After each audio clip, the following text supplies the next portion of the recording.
अस्सलाम वालेकुम प्यारे बच्चों। आज का जो हमारा टॉपिक है, जो हमने आपकी 10th की साइंस से लिया है, जो मौजू है हमारा, वो है नेचुरल रिसोर्सेज। नेचुरल रिसोर्सेज यानी रिसोर्सेज होते क्या हैं?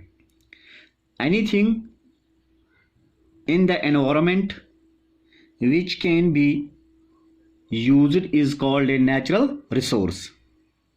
Some of our important natural resources are forests and wildlife, water, coal and petroleum, minerals, metals, etc.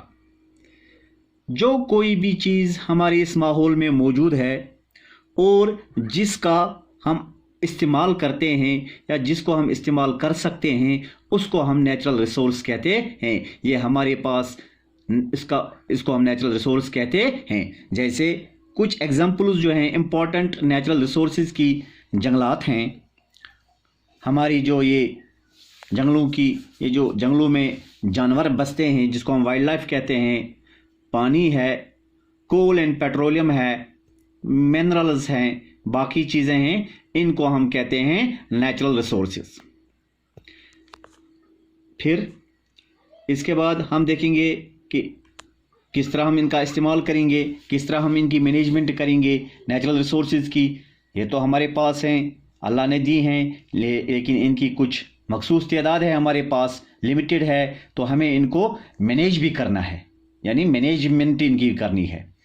A system of controlling the use of natural resources in such a way as to avoid their wastage and to use them in the most effective way is called management of natural resources।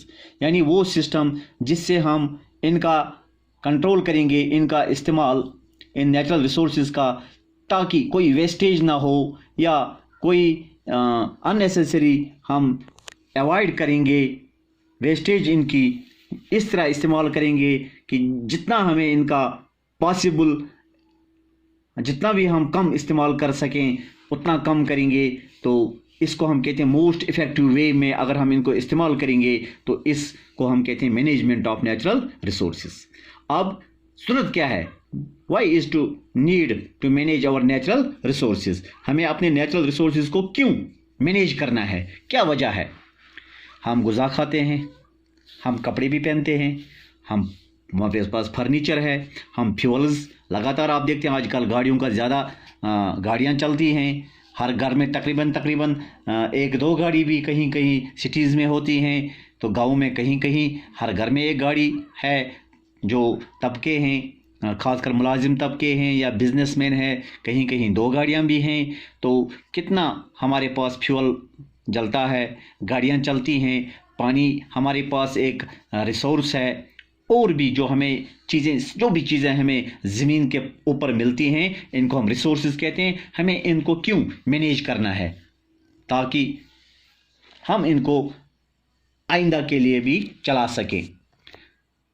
तो पहला है, the resources of the earth are limited. जो resources हैं हमारी ज़मीन के ऊपर वो लिमिटेड हैं, यानी इनकी मखसूस तादाद है। Because of rapid increase in human population, the demand for resources is increasing day by day। क्योंकि पॉपुलेशन भी बढ़ती है, दुनिया की पॉपुलेशन दिन ब दिन बढ़ती है, साल ब साल के बाद साल बर साल बढ़ती रहती है, तो इनकी जो डिमांड है नेचुरल रिसोर्सेज की वो भी बढ़ती है। The proper management can ensure that the natural resources are used judiciously so that they fulfill the needs of present generation and also for the generations to come। यानी natural resources को अगर हम उस तरह प्रॉपरली मैनेज करेंगे, इनकी management करेंगे, एक तो हमारी जो आजकल की प्रेजेंट जनरेशन की जो डिमांड्स हैं, एक तो वो फुलफिल हो जाएंगी, और जो आने वाली जनरेशन्स हैं उनके लिए भी ये नेचुरल रिसोर्सेज बच सकें। Number 2, proper management of natural resources takes into consideration long term perspective और view and prevents their exploitation to the hilt for short term gains। Proper management जो है नेचुरल रिसोर्सेज से, इसमें हम इसका लॉन्ग टर्म पर्सपेक्टिव देखते हैं, यानी ये बहुत देर पा रहनी चाहिए, न कि हम आजकल के अपने मुफाद रखेंगे कि जितना हम ज़्यादा इसका इस्तेमाल करेंगे उतना हमारा पैसा या हमारे पास दौलत बढ़ जाएगी और आगे वाले जो वक्त होगा तो उसमें हम सफ़र करेंगे। तो ये हमारा पर्सपेक्टिव नहीं होना चाहिए। हमें ये देखना है कि लॉन्ग पर्सपेक्टिव देखना है, तो इस प्रॉपर मैनेजमेंट में हम लॉन्ग टर्म पर्सपेक्टिव देखते हैं, न कि short term perspective. Number 3, the proper management can ensure equitable distribution of natural resources so that all people can benefit from the development of these resources। तीसरा है कि जो प्रॉपर मैनेजमेंट है इनकी, इससे हर एक जो इक्विटेबल डिस्ट्रीब्यूशन होनी चाहिए, यानी बराबर इसका फ़ायदा नेचुरल रिसोर्सेज का हर इंसान को, यानी हर कम्युनिटी को या हर मुल्क को बराबर पहुंचना चाहिए। ये नहीं कि इसका कुछ मखसूस इंसानों को इसका फ़ायदा मिले और बाकी इससे बिल्कुल गैर महरूम रहे।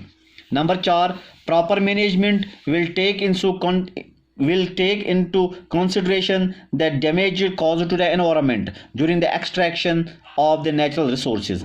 प्रॉपर मैनेजमेंट से हम ये भी देखते हैं कि इससे क्या होगा कि जितना भी डैमेज होता है हमारे एनवायरनमेंट को एक्सट्रैक्शन ऑफ नेचुरल रिसोर्सेज से, और हमें नए तरीके, नए वेज निकालने हैं, नए मीन्स निकालने हैं, ताकि इसको हम कम से कम मिनिमाइज़ कर सकें, बहुत सारा कम मिनिमाइज़ कर सकें। जैसे अगर मैं आपको एक मिसाल दूं कि एक जंगल जो है इसको अगर हमें काटना है या बहुत सारे पर्पसेस के लिए हमें जंगल की लकड़ी चाहिए, लेकिन दूसरी तरफ से हमें ये भी देखना है कि हम ज़्यादा से ज़्यादा नए पौधे लगा लें, ताकि एक तो जो डैमेज हो गया हमारे नेचुरल रिसोर्सेज को तो उसकी भरपाई हो जाए और आगे वाले जनरेशन को भी इसका कुछ फ़ायदा मिले। तो इसको हम कहते हैं मैनेजमेंट, इसको हम कहते हैं सस्टेनेबल डेवलपमेंट या एडवांसमेंट।